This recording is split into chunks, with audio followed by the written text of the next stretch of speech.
দর্শক, গ্রেপ্তারের মাত্র ৬ দিনের মাথায় সাবেক স্পিকার শিরীন শারমিন চৌধুরীর জামিন এবং জামিনের ৪ ঘন্টার মাথায় কাশিমপুর কারাগার থেকে তার মুক্ত হওয়া, এই ঘটনাটা বেশ চাঞ্চল্যের সৃষ্টি করেছিল এবং এই ঘটনাটা একটা ইঙ্গিত দিয়েছিল যে আওয়ামী লীগের কোনো একটা দায়িত্বে শিরীন শারমিন চৌধুরী যাচ্ছেন এবং তাকে কেন্দ্র করেই আওয়ামী লীগ আবার তার রাজনৈতিক কার্যক্রম শুরু করছে।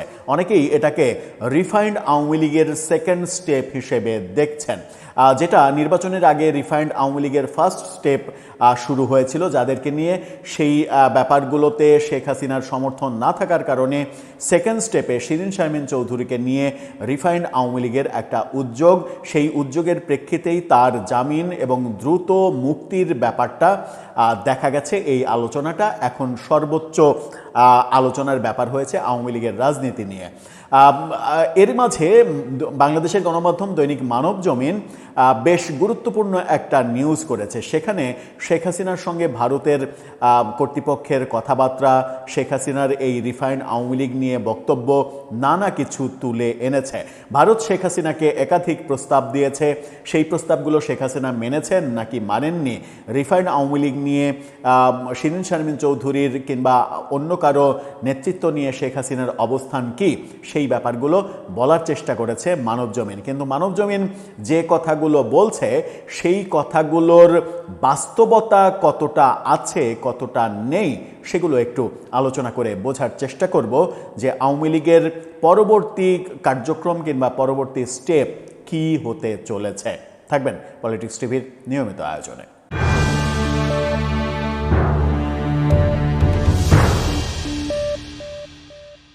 দর্শক, বলছিলাম রিফাইন্ড আওয়ামী লীগ নির্বাচনের আগে 2025 সাল জুড়েই একটা আলোচনা ছিল যে সাবের হোসেন চৌধুরী যখন অ্যারেস্ট হওয়ার পরে তাকে রিমান্ড দেওয়া হলো, রিমান্ড বাতিল করে তার জামিন দেওয়া হলো 24 ঘন্টার মধ্যেই, এবং সেই জামিনের পরে আলোচনায় এসেছিল যে সাবের হোসেন চৌধুরীকে আওয়ামী লীগের বিকল্প নেতৃত্বে এনে শেখ হাসিনাকে মাইনাস করে আওয়ামী লীগের কার্যক্রম আবার করতে দেয়া হবে, প্রফেসর ইউনূস সরকার সেটা করবে।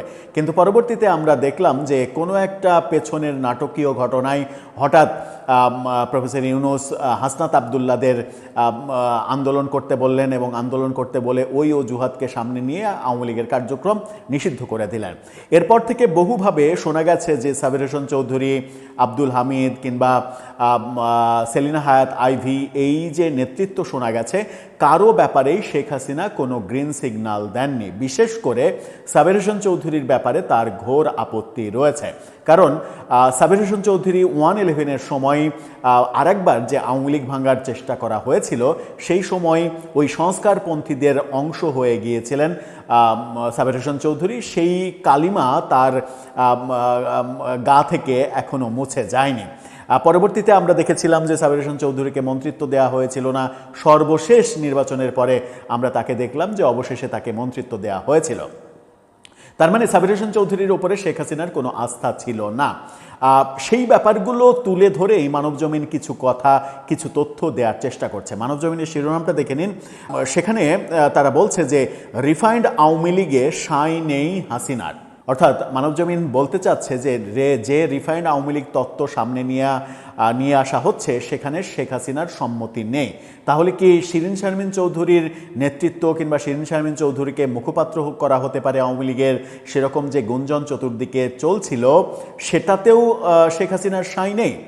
ব্যাপারটা একটু ধোঁয়াশার এই কারণে যে মানবজমিন দাবি করছে যে নির্বাচনের আগেই ভারত শেখ হাসিনাকে দুটো প্রস্তাব দিয়েছিল। প্রস্তাব দুটো, হয় আপনি রিফাইন্ড আওয়ামী লীগের আপনার বিকল্প নেতৃত্ব মেনে নেন, অথবা আপনি কাতারে চলে যান। এই দুটো প্রস্তাব শেখ হাসিনাকে নাকি দেয়া হয়েছিল। এই দুটো প্রস্তাবই শেখ হাসিনা ডিনাই করেছিলেন, কোনোটাই মানেননি। তিনি বলেছেন আমি মরলে ভারতেই মরবো, বাঁচলে ভারতেই বাঁচব। তিনি কাতারে যেতে চাননি। কাতারে যেতে চাওয়া মানে রাজনীতি থেকে, তার নেতৃত্ব থেকে একেবারে বনবাসে চলে যাওয়া, এই ব্যাপার ভাবনা থেকেই তিনি এই কাজটা করেননি। তিনি ভেবেছেন যে ভারতে থেকে যে কাজগুলো তিনি করতে পারছেন কাতারে গেলে সেটা করতে পারবেন না। আবার কাতারের সঙ্গে, কাতারের আমিরের সঙ্গে বর্তমান যে বিএনপি সরকার তাদের একটা ভালো সম্পর্ক আছে। বিএনপি খুব সহজেই কাতার থেকে চাইলে শেখ হাসিনাকে তখন ফিরিয়ে আনার ব্যাপারে সফল হবে, যেটা ভারতের সঙ্গে সফল হচ্ছে না। শেখ হাসিনা সেই ব্যাপারে না করেছেন, অর্থাৎ সেই সময় নির্বাচনের আগে সাবের হোসেন চৌধুরীর নেতৃত্ব কিংবা আব্দুল হামিদের নেতৃত্ব নিয়ে যে কথা হচ্ছিল সেই ব্যাপারে শেখ হাসিনা মতামত দেননি। এমনকি শেখ রেহানা পুত্র ববি, তার ব্যাপারেও আলোচনা উঠেছিল যে তাহলে ববি হোক বিকল্প নেতৃত্ব। অর্থাৎ যে পক্ষগুলো, ইউনূস সরকার সহ বিভিন্ন পক্ষ কোনোভাবেই শেখ পরিবারের, অর্থাৎ শেখ হাসিনার পরিবারের, শেখ হাসিনার পুত্র, কন্যা এবং শেখ হাসিনা, এই তিনজনের নেতৃত্ব কোনোভাবেই থাকতে দেবেন না, এই ব্যাপারটা ছিল। ভারত সেই ব্যাপারটাই চেষ্টা করেছে, ববিকে দিয়ে পর্যন্ত প্রস্তাব দেওয়া হয়েছে, কিন্তু ববির ব্যাপারেও শেখ হাসিনা না বলে দিয়েছেন। এটা মানবজমিনের ভাষ্য। ববির ব্যাপারে না বলে দেওয়া খুবই স্বাভাবিক, কিন্তু এখানে একটা ব্যাপার আসে, সেটা হচ্ছে যে দুইটা ব্যাপার আসে। সেটা হচ্ছে যে বর্তমানে শিরীন শারমিন চৌধুরীর যে জামিন, এই জামিনের দ্রুত জামিন এবং দ্রুত মুক্তি, এই ব্যাপারে ভারতের কোনো পদক্ষেপ নেই কিংবা ভারতের কোনো চাওয়া নেই, এটা মানবজমিন পরোক্ষভাবে বোঝানোর চেষ্টা করছে। কিন্তু এই ব্যাপারের সঙ্গে আমি ব্যক্তিগতভাবে একমত হতে পারি না, কারণ শিরীন শারমিন চৌধুরীর এত দ্রুত জামিন, এত দ্রুত মুক্তি, এটা যদি আন্তর্জাতিক চাপ কিংবা আন্তর্জাতিক চাহিদা না থাকে তাহলে হতো না।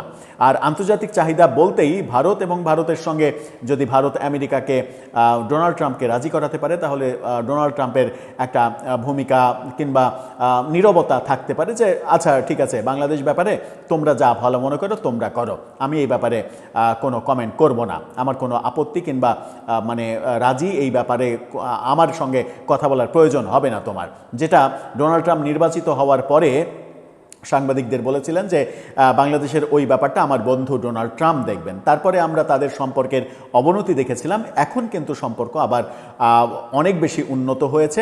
একদিন আগেই আমরা দেখেছি ডোনাল্ড ট্রাম্প নরেন্দ্র মোদীকে ফোন দিয়েছেন এবং 40 মিনিট তাদের কথা হয়েছে, এবং ডোনাল্ড ট্রাম্প নরেন্দ্র মোদীকে বলেছেন আমরা আপনাকে ভালোবাসি, আপনি আমাদের খুব ভালো বন্ধু, যেটা নিয়ে ভারতের গণমাধ্যম প্রচুর নিউজ প্রকাশ করেছে, এগুলো আমরা দেখেছিলাম।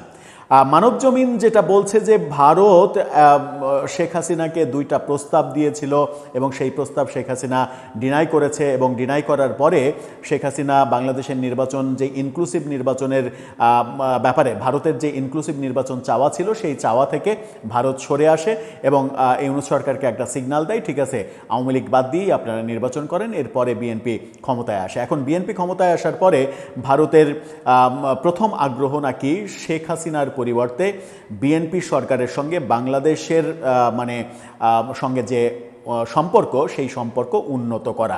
সেখানে শেখ হাসিনাকে এতদিন তারা 1 নাম্বার প্রায়োরিটি যেটা দিচ্ছিল সেটা নাকি দিচ্ছে না, এমন বক্তব্য মানবজমিন দিতে চাইছে। মানবজমিন যখন এমন বক্তব্য দিতে চাইছে তখন প্রশ্ন আসে যে এই যে শিরীন শারমিন চৌধুরী, তার ব্যাপারে শেখ হাসিনার কি মন্তব্য, কি শেখ হাসিনার মন্তব্য শিরীন শারমিনের ব্যাপারে নেগেটিভ নাকি পজিটিভ, এই ব্যাপারে স্পষ্ট কোনো বার্তা মানবজমিন দিতে না পারলেও তারা বলতে চাচ্ছে যে ভারতের অবস্থান শেখ হাসিনাকে কেন্দ্র করে সেটা পরিবর্তন হয়ে গেছে। ভারতের অবস্থান যদি শেখ হাসিনাকে কেন্দ্র করে পরিবর্তন হয়ে যায়, এবং তারা এও দাবি করছে যে সম্প্রতি যে আমাদের পররাষ্ট্রমন্ত্রী এবং প্রধানমন্ত্রীর পররাষ্ট্র উপদেষ্টা ভারত সফর করলেন এবং বৈঠক করলেন, সেই বৈঠকে আওয়ামী লীগ, শেখ হাসিনা, এই ব্যাপারগুলো, আওয়ামী লীগের রাজনীতি, এই ইস্যুগুলো নাকি আলোচনায় হয়নি, এরকম দাবি মানবজমিন এই রিপোর্টে করছে, যে দাবিটা একেবারেই অবান্তর দাবি। কারণ ভারতীয় গণমাধ্যম এবং ভারতীয় সাংবাদিকরা বারবার এই ব্যাপারটা বলার চেষ্টা করেছেন যে এই বৈঠকে, এবং বাংলাদেশ সরকারের পক্ষ থেকেও বলা হয়েছে যে শেখ হাসিনার প্রত্যর্পণের জন্য অনুরোধ করা হয়েছে ভারতকে, এবং সেটা যে সফল হয়নি সেই ব্যাপারটা পরবর্তীতে আমরা দেখেছি যে প্রধানমন্ত্রীর পররাষ্ট্র উপদেষ্টা তিনি যখন ভারতকে বলেন যে শেখ হাসিনার ব্যাপারে আপনাদেরকে সতর্ক থাকতে হবে, তিনি যেন ভারতে বসে বসে থেকে আমাদের দেশকে অস্থির করতে না পারে, সেই ব্যাপারে আপনাদেরকে নজর রাখতে হবে। এই বক্তব্য তো স্পষ্ট বলে দেয় যে তারা শেখ হাসিনাকে প্রত্যার্পণের জন্য প্রত্যাশা করেছিল, কিন্তু সেই প্রত্যাশা পূরণ হয়নি বলে তিনি বলছেন যে ঠিক আছে থাক, আগে ইউনূস যেভাবে বলেছিলেন যে ঠিক আছে থাক, কিন্তু সেখানে থেকে যেন বাংলাদেশ নিয়ে কোনো উল্টাপাল্টা কথা না বলে। এই বার্তাটাই প্রমাণ করে যে তাদের মধ্যে শেখ হাসিনা, আওয়ামী লীগ এই ব্যাপার নিয়ে কথা হয়েছে। ভারতীয় সাংবাদিকরা বারবার দাবি করছেন যে সেই বৈঠকে শেখ হাসিনাকে ফেরত চাওয়া হয়েছে, আসাদুজ্জামান কামালকে ফেরত চাওয়া হয়েছে, ভারত রাজি হয়নি। ভারত উল্টা বলেছে যে তোমরা শিরিন শারমিনকে গ্রেপ্তার করেছো, তোমরা সংসদে সন্ত্রাস বিরোধী আইন পাশ করে আওয়ামী লীগের নিষেধাজ্ঞা দীর্ঘায়িত করছো, তোমরা চিন্ময় প্রভুকে মুক্তি দিচ্ছ না, এত 2 মাস হয়ে গেল ক্ষমতায় আসা। এই ব্যাপারগুলো তারা বলেছে এবং সেই ব্যাপারগুলো বলেছে, এটা ভারতীয় সাংবাদিকদের দাবি অনেকটা মানে আমরা দেখলাম যে সত্যে প্রমাণিত হলো যখন শিরিন শারমিন চৌধুরী খুব দ্রুত জামিন পেয়ে গেলেন এবং মুক্তি পেলেন। তাহলে মানবজমিনের যে দাবি যে এই বৈঠকে খলিল সাহেবের সঙ্গে জয়শঙ্করের যে বৈঠক, সেই বৈঠকে আওয়ামী লীগ, শেখ হাসিনাকে ফেরত চাওয়া, শেখ হাসিনার ইস্যু, এই ব্যাপারগুলো, আওয়ামী লীগের বিকল্প রাজনীতি, বিকল্প নেতৃত্ব, এগুলো নিয়ে কোনো কিছু নিয়েই কথা হয়নি। এটা মানবজমিনের একেবারে ডাহা মিথ্যা কথা বলেই মনে হয়। আলোচনা হয়েছে, আলোচনার ইস্যুতে শেখ হাসিনাকে ফেরত দেওয়ার ব্যাপারে ভারত রাজি হয়নি, বরং 2-3টা ইস্যু তারা বলেছে যে ইস্যুগুলো আগে সলভ করো, তারপরে সম্পর্কের উন্নয়নের ব্যাপারে আমরা ভাবব। এই ব্যাপারটাও মিলে যায় যখন আমাদের পররাষ্ট্রমন্ত্রী মরিশাস যাওয়ার পরে এনডিটিভির সঙ্গে সাক্ষাৎকারে বললেন যে 2 দেশের সম্পর্কের ক্ষেত্রে তাড়াহুড়া করা ঠিক হবে না, ধৈর্য ধরতে হবে। এই ব্যাপারগুলো ইঙ্গিত দেয় যে মাঝখানে কোনো না কোনো 2 দেশের পারস্পরিক শর্ত আরোপের ব্যাপার হয়েছে এবং শর্তগুলো নিয়ে বিশ্লেষণ, বিচার, ভাবনা, এর জন্য একটা ভালো সময় দরকার, যে সময়টা বাংলাদেশও নিয়েছে, যে সময়টা ভারতও নিয়েছে। সুতরাং এটা স্পষ্ট হয়ে যায় যে তাদের মধ্যে এই ইস্যু নিয়ে একটা বড় সময় জুড়ে আলোচনা হয়েছে। কিন্তু সেই আলোচনায় একটা কথা এখানে খুবই গুরুত্বপূর্ণ, সেটা হচ্ছে যে বিকল্প নেতৃত্ব, আওয়ামী লীগের বিকল্প নেতৃত্ব কিংবা রিফাইন্ড আওয়ামী লীগের ব্যাপারে শেখ হাসিনা ইয়েস বলেছেন নাকি না বলেছেন। সেখানে মানবজমিনের এই তথ্যটা সম্ভবত সত্য যে শেখ হাসিনা এখন পর্যন্ত বিকল্প নেতৃত্ব কিংবা রিফাইন্ড আওয়ামী লীগ, মানে যদি তার নিজের নেতৃত্ব কেড়ে নেওয়া হয়, কেড়ে নিয়ে রিফাইন্ড আওয়ামী লীগ অন্য কারো নেতৃত্বে আনার পরিকল্পনা হয়, তাহলে সেই পরিকল্পনায় তিনি একমত নন। তিনি যখন একমত নন তখন আমরা তৃণমূলে আওয়ামী লীগে যারা অনলাইন অ্যাক্টিভিজমের সঙ্গে জড়িত তাদের বক্তব্যেও আমরা মিল পাই। তারাও কেন যেন বারবার বলার চেষ্টা করেন যে শেখ হাসিনা বাদ দিয়ে অন্য কারো নেতৃত্ব তারা মেনে নেবে না। কিন্তু বাস্তবতা কি শেখ হাসিনার ফিরে আসার বাস্তবতা আছে? ফিরে এসে তিনি এই আদালতে যে রায় হয়েছে সেই রায়ের বিপরীতে লড়াই করে জিততে পারবেন? জিততে যদি না পারেন তাহলে নিশ্চিত মৃত্যুদণ্ড। সেরকম একটা পরোয়ানা মাথায় নিয়ে তিনি কি দেশে ফিরবেন? সেরকম বাস্তবতা কি আমরা ভাবতে পারি? উত্তর হচ্ছে ভাবাটা অনেক বেশি জটিল, অনেক বেশি কঠিন। সুতরাং এখন আওয়ামী লীগ যদি রাজনীতি করতে চায় তাহলে যে কোনো ফরম্যাটে একজনকে দায়িত্ব দিয়ে তার নেতৃত্বেই আওয়ামী লীগকে সুসংগঠিত করা, সামনে এগিয়ে নিয়ে যাওয়া, এই ব্যাপারগুলো হতেই পারে। আমরা আওয়ামী লীগের বিভিন্ন সময়ে তো এই বিকল্প নেতৃত্বের ব্যাপার দেখেছি।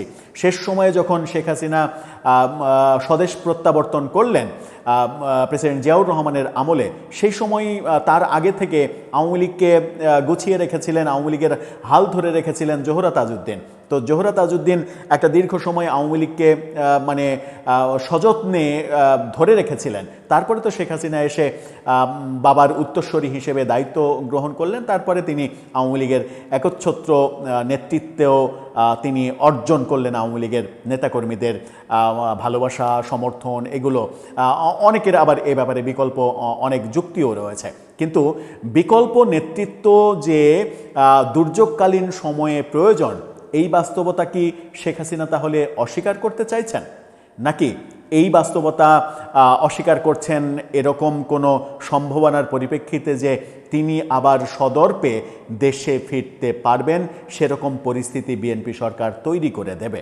দর্শক, আপনার কি তাই মনে হয় যে বিএনপি সরকার শেখ হাসিনাকে ফেরার মতো অপশন তৈরি করে দেবে এবং ফিরে তিনি এই মামলা মোকদ্দমা এগুলো থাকবে না, তিনি আবার রাজনীতি করতে পারবেন, যেমনটা তিনি তারেক রহমানের পিতা জিয়াউর রহমানের আমলে দেশে ফিরতে পেরেছিলেন? আপনার মন্তব্য জানিয়ে লিখতে পারেন আমাদের কমেন্ট বক্সে।